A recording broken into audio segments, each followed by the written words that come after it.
Welcome to the Deep Dive. Today we're going deep into one of the most influential personal development books of all time, The 7 Habits of Highly Effective People by Stephen Covey.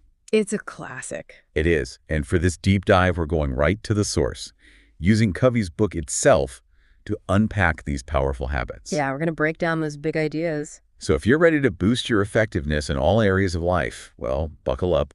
We'll be exploring how our perceptions shape reality. The difference between just appearing successful and actually building it from the inside out. And get ready for this. This is a good one. What it even means to begin with the end in mind. These are timeless principles, not some quick fix or life hack. Nope. These ideas have been helping people and even entire companies for decades. Absolutely. All right, let's get into it. Covey talks a lot about paradigms. Can you remind us what those are again? Sure. Think of paradigms as the mental glasses you wear to see the world. Okay. They color how you understand things, how you make decisions, the whole shebang. Like, if you're wearing rose-colored glasses, everything looks rosy, but that might not be reality. Exactly. And to illustrate this, Covey uses that classic optical illusion, the one where you see either an old woman or a young woman. Oh, yeah, I remember that one. It's the same picture, but you can see it in 2 totally different ways. Exactly. And that's the point. Your paradigm, your perspective, determines what you see. Sometimes it's not about things changing, but about you changing how you look at them. Ooh, I like that. And that's what Covey calls a paradigm shift. Okay, a paradigm shift. Yeah. So how does this paradigm shift help us be more effective? Well, Covey noticed that a lot of people focus on surface-level stuff, like trying to look successful, instead of building the character traits that lead to real success. He calls this the personality ethic versus the character ethic. Got it. So, like, just putting on a fancy suit doesn't make you a CEO. Exactly. There's a whole set of skills and values behind that. Exactly. Covey believes these principles are like natural laws. Things like honesty, integrity, service, fairness, they always work, whether you believe in them or not. But aligning your life with them, that's where real effectiveness comes in. It's like trying to fly a plane ignoring the laws of physics. Might look cool for a second, but you're going to crash. Exactly. So we need this paradigm shift. Okay. This focus on character. But how do we actually do that? That's where the 7 habits come in. So the 7 habits are like a roadmap to putting these principles into action. You got it. And they build on each other. The first 3 habits help you become independent, what Covey calls private victories. Okay. Then the next 3 habits help you move from independence to interdependence, which he calls public victories. Okay. Private victories, public victories. And then there's the 7th habit, sharpen the saw. This one is all about keeping yourself sharp, physically, mentally, emotionally, even spiritually. It's the habit that keeps all the other habits going strong. I like it. Keeps you sharp. Okay, so let's start with habit 1. Okay. Be proactive. Now that sounds pretty simple, right? Just, take action. It sounds simple, but there's more to it than just doing stuff. Being proactive means taking responsibility for your own life. Okay. Choosing your response instead of just reacting to things. So, like, instead of complaining about traffic, you leave earlier or find a different route. Exactly. Covey uses this incredibly powerful example of Viktor Frankl, a psychiatrist who survived the horrors of a Nazi concentration camp. Wow. What does a concentration camp have to do with proactivity? Even in that horrific situation, Frankl realized he still had the power to choose his response. He could choose his attitude, his thoughts, his emotions. Yeah. He found that between something happening to you and your reaction, there's a space. A space. And in that space is our freedom to choose. That is a heavy but amazing point. It is. So how can we be more like Frankl, obviously without the concentration camp part, in our everyday lives? One way is to listen to the language you use. Do you say, like, I can't or I have to a lot? Oh, yeah. I'm guilty of that. Those phrases suggest you're not in control. Right. A proactive person would say, I choose not to, or I will. It's subtle, but it makes a difference. It's like reframing those thoughts to focus on what you can control. Yes. Right. Not blaming everything on outside forces. Exactly. Covey calls this focusing on your circle of influence instead of getting stuck in your circle of concern. Okay. Worrying about things you can't control drains your energy. Yeah. Proactive people pour their energy into what they can change. It's like shifting from feeling like a victim to being, the captain of your own ship. Precisely. And the more you focus on your circle of influence, the bigger it gets. Okay. You start to see more opportunities, more possibilities for positive change. Oh, I love that. Okay. We've unpacked proactivity, but there's so much more to uncover. There is. What about habit 2? Begin with the end in mind. What does that even mean? Think about it like this. Would you start a road trip without knowing your destination? Of course not. Habit 2 is all about having a clear vision of where you want to go in life Okay, before you start taking action. that makes sense. It would definitely prevent wasting time going in the wrong direction. Yeah. But how do we actually figure out our end? Well, Covey has a pretty powerful exercise for this. He asks you to imagine your own funeral. Whoa, okay. That got dark quickly. Yeah. Why a funeral? It's not about being morbid. Okay. It's about getting real. Imagine your loved ones giving speeches about you. Okay. What do you want them to say? Yeah. What kind of impact do you want to have had on their lives? What kind of person do you want to be remembered as? I've never thought about it like that. Yeah. It's a bit intense, but really insightful. It is. It forces you to confront your values. It does. It clarifies what truly matters to you, and then using that as a guide for your decisions and actions. So it's like writing your own eulogy, but for the living. Exactly. It's like creating a blueprint for the life you want to build. Love that. That's what Covey means by beginning with the end in mind. Okay. You're creating a vision, a purpose that guides you on your journey. All right. So we've got proactivity and purpose. This is great. What's next on our quest for effectiveness? Habit 3, put first things first. Okay. And this one is all about effective time management. We'll dive into that in part 2 of this deep dive. Welcome back to the deep dive.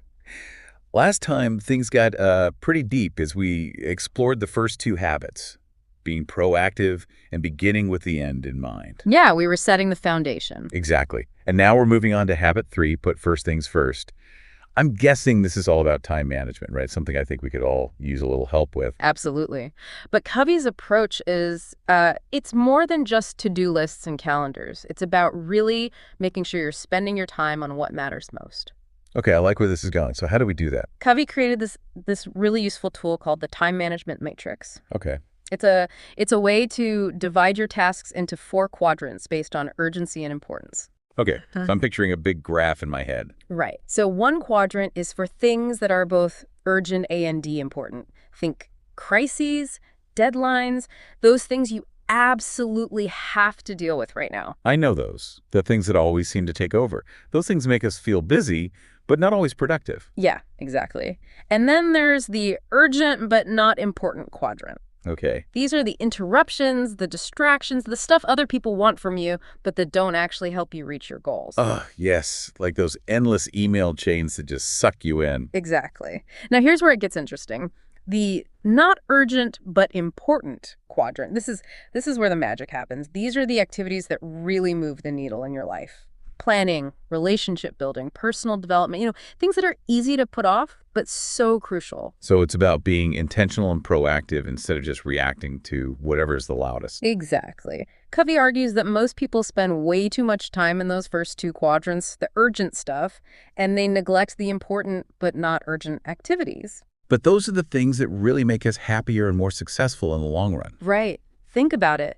Exercising, learning a new skill, having a meaningful conversation with someone you care about, these are all quadrant 2 activities. Important, but not urgent. Yeah, okay. I am convinced quadrant 2 is where I need to be. But how? How do you make time for that stuff when everything else keeps piling up? It takes conscious effort. You have to, you have to plan for them, schedule them just like you would any important appointment. And be ready to say no to some of those urgent but not important demands. That no word is so hard, but you're right. We have to protect our time and energy. Okay, habit 3 is officially a game changer. What's next? Habit 4, think win-win.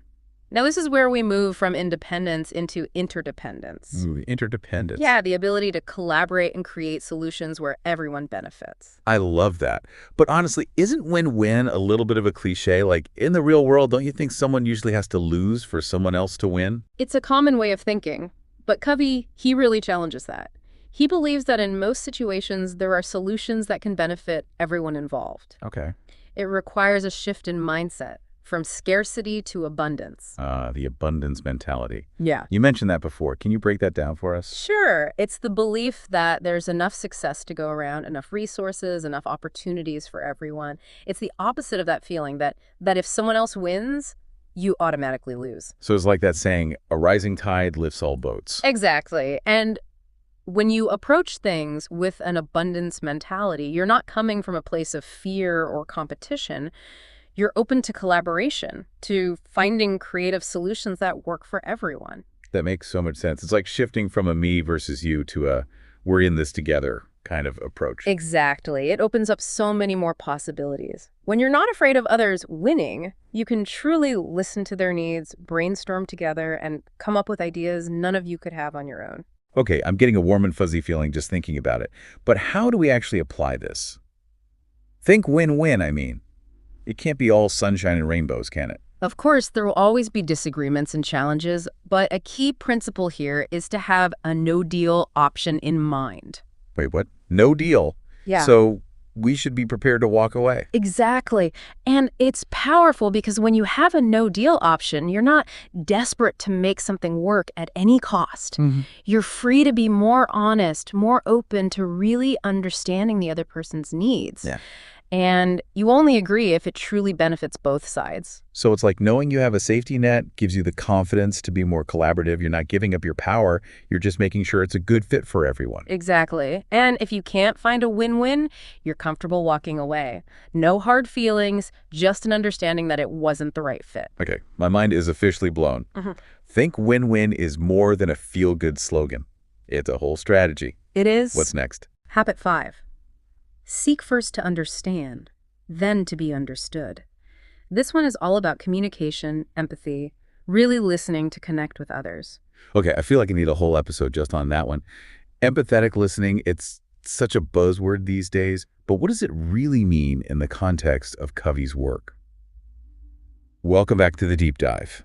We're wrapping up our exploration of Stephen Covey's 7 habits, and last time we were starting to get into habit 5. Seek first to understand, then to be understood, which is all about, well, communication, right? Yeah, but it's deeper than just talking. Deeper. Okay, so tell me more about that. Most of us, we listen with the intent to reply, but Covey says we need to listen with the intent to understand. I'm definitely guilty of that, thinking about my response before the other person's even finished. Oh, yeah, it's so common. But imagine how different our interactions would be if we really, truly focused on understanding the other person first. Okay, yeah, like really understanding. Their feelings, their needs, what's motivating them, Like putting on those mental glasses. Yeah. Seeing the world through their eyes. You got it. And one really powerful way to practice this is to reflect back what you hear, both the content and the feelings. Okay. So, like, if someone is venting about a frustrating day, instead of jumping in with solutions, I should say something like, it sounds like you're feeling really undervalued. Yeah, exactly. You're not just repeating their words, you're acknowledging their emotional experience. And that creates validation, like a feeling of being heard, which is, essential for trust. It's like making a deposit in that emotional bank account, right? Exactly. And when you make those deposits, communication just flows better, conflicts are easier to resolve, relationships become stronger. It all comes back to relationships, doesn't it? It really does. Okay, so what's next? What's habit 6? Habit 6 is synergize. This is where the magic of real collaboration happens. We touched on this a little before, but I'm ready for the deep dive on synergy. Okay, so synergy, it's all about valuing those differences between people, understanding that when people with different perspectives and talents work together, they can create something much bigger than what they could do on their own. So it's not about everyone agreeing. It's about embracing those different viewpoints, seeing them as strengths.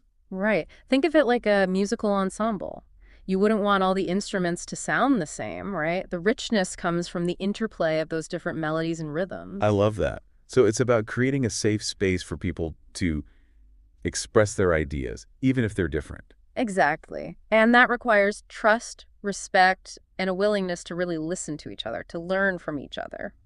I remember Covey shared a story about a team that was really struggling to solve a problem.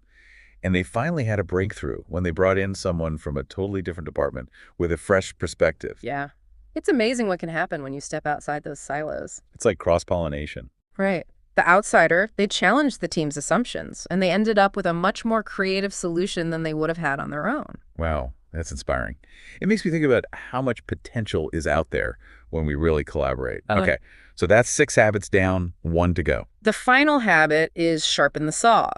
And this one is all about self-renewal. Renewal, okay. It's about taking care of yourself, physically, mentally, emotionally, even spiritually. Makes sense. You can't pour from an empty cup, right? Exactly. We have to consistently invest in ourselves if we want to show up for ourselves and others. So, it's not selfish to prioritize self-care. Not at all. It's essential. It's about creating a sustainable rhythm for your life.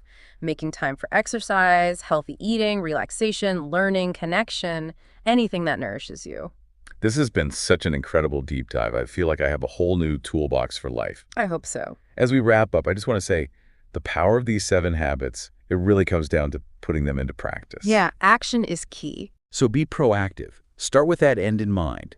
And remember those important but not urgent tasks. Those are the ones that really matter. Embrace the win-win. Seek to understand others. Find those synergies. And never stop sharpening the saw. Those are your guideposts on the path to becoming more effective. This has been The Deep Dive. Thanks for joining us, and we'll see you next time for another deep dive into a topic that matters.